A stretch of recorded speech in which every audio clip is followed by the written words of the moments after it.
What's going on, guys? This is Miasin, and this is the updated Cyberdark combo video. So without further ado, let's jump right into it as soon as I ask you guys to like and subscribe. And for combo number 1, basically what you have to know is that Cyberdark Law is pretty much a 1 card plus 5 or plus 6 if you're going second, because the battle phase really allows you to get massive pluses with its effect to foolish a card from your extra deck to the graveyard. As a matter of fact, not even the Dear Servant can generate that amount of advantage unless you're playing Maximus, but that's a completely different story. Anyways, let's get into the combo. So in theory, even with just Claw you could do it, but if you have Claw and any Cyberdark monster, you can do even more. So you're going to be searching for that Cyberdark world and then get to that cannon, which is going to discard itself to search another Cyberdark monster. That's why the second one didn't have to be specifically Cyberdark cannon, it could literally just be any of them. And if you happen to draw both these cards, then you are just searching another edge or keel or horn, whatever, and you're basically going to be normal summoning both. So world actually gets you an extra normal summon, and then use your actual normal summon on the other one,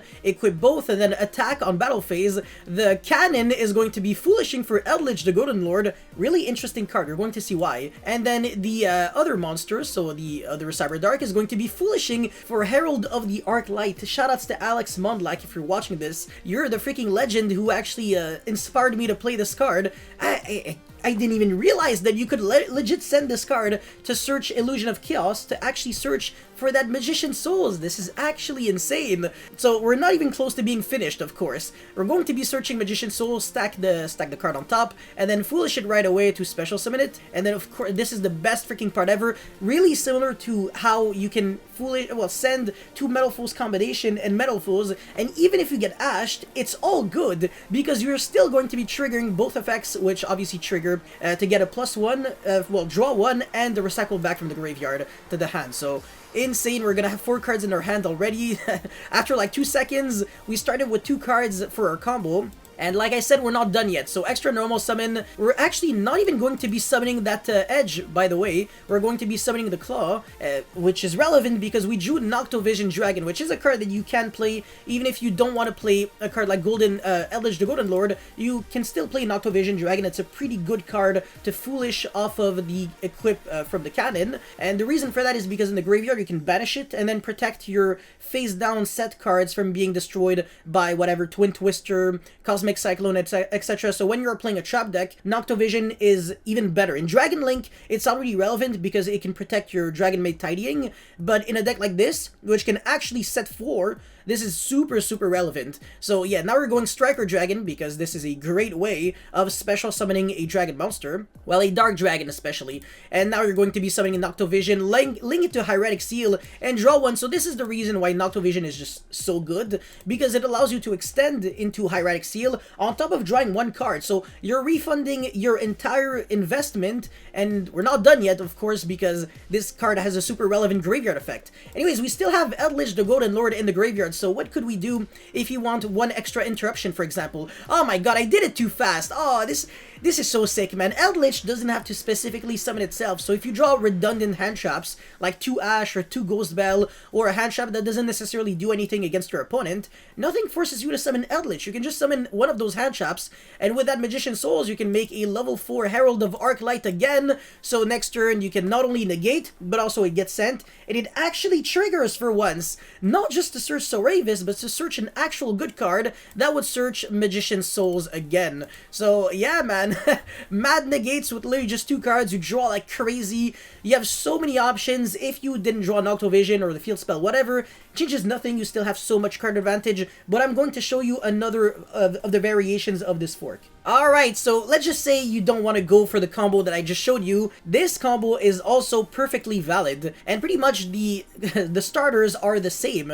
It's just that this time, why not go for another Cyberdark monster instead of going for the edge that we already have? Why not? You're going to see why. Again, this is just with 2 cards. You're starting with 5 or 6 cards rather if you're going second, so you have a space for a lot of hand traps, a lot of utility cards, Dark Ruler, no more, etc. You can literally do whatever you want. Hand traps, like I said, so even if you draw hand traps, sometimes you can use them for turn, like Ghost Bell. Anyways, Foolish for Golden Lord and Herald of the Arclight. The very beginning of the combo is always the absolute same. It's not like you had 10 billion possibilities at the very beginning, but once you get started with Magician Souls and stuff, now the possibilities become actually endless. So yeah, draw one, recycle back one, but this time we didn't draw into Noctovision Dragon, just drew into even more hand traps. So whatever, we're going to bounce back a Cyberdark monster in order to normal summon it again, and then equip the cannon into our field, and then Eldritch the Golden Lord, send it to special summon itself and draw one card. So this is the beauty with Eldritch. Not only do you have a free special summon with pretty high stats,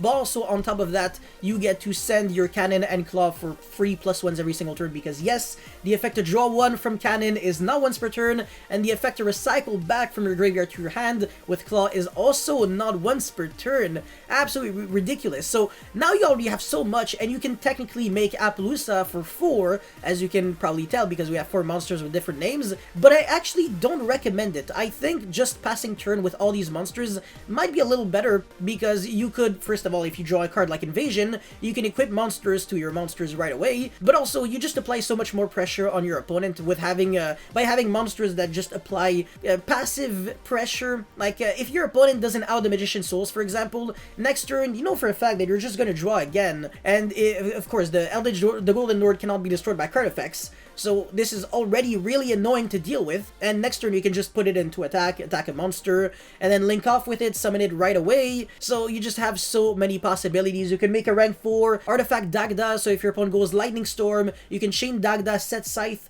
and you don't really lose out on anything, because you pretty much trigger 2 cards that get their effects when they're destroyed by your opponent's card effects. So Inferno could search Super Poly from your deck to your hand, and of course the Dagda would set Scythe, who would special summon itself and lock your opponent from the extra deck. So yeah, Harpy's Feather Duster, Lightning Storm, etc. Probably not the best against Cyberdark, but that's pretty much it for combo number 2. Let's get into the best combo. Okay, whatever. It's like a flow of execution when you're going second. Look at how you can realistically break boards in the most realistic ways possible against a pretty competitive deck too. So this is definitely no joke. The Ghost Bell could have been pretty much anything else at this point. Doesn't really matter that much. But whatever. Our opponent is popping off like crazy. This is like a super above average hand. An Appaloosa for 3 with freaking 2 hand traps, Revolt, and a Rescue Cat as a follow-up. Like what the frick? But of course, if you have Cyber Dragon Core, what I do recommend is not even trying to go normal summon. This is stupid for several reasons. First of all, your opponent knows that you play Cyber Dragon, so it's just gonna be easier to make sure that it won't contact fuse with the Appaloosa, but also it'll just get negated right away, so you're not really gating anything. Whereas if you set it, well, it takes people by surprise. So you can set a contact fuse for the Mega Fleet. So now the Appaloosa is no longer an issue. But now we got Ashed on the Claw, which would have searched the Invasion since we already have World and the Field Spell. Not really the end of the world. We did draw like a useless card in the form of like another core, which kind of sucks. But again, it's not really the end of the world. So Cyberdark World get that Cannon, I believe. And then Cannon get the Edge. Extra normal summons is just so freaking good, man. It's even better than special summoning the monster. We get Veilard, which is completely fine because the field spell is actually really good as a one-of. So our opponent tries to go Tri-Brigade Revolt, but we go, nah, Ghost Bell here. Again, Forbidden Chalice literally would have done the same thing. Forbidden Droplet, whatever, and then yeah, bounce back, extra normal summon. Our monster is no longer negated. We have the Claw equipped, and you can already tell that we're going to do some massive combos on main phase 2.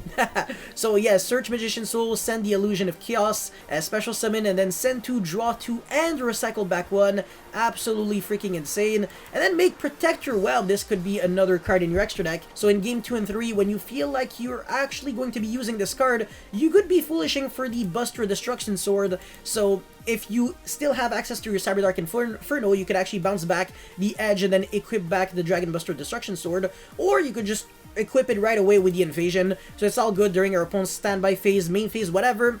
If you're playing against Shadal, I would do it on standby phase, so our opponent can't just go, I don't know, actually it doesn't really matter. You might as well just hold it. But yeah, I mean, I don't see what our opponent can do. Dragon Buster Destruction Sword lock, because the Protector Whelp actually helped us getting there. Even have other cards that just are not even necessary at this point.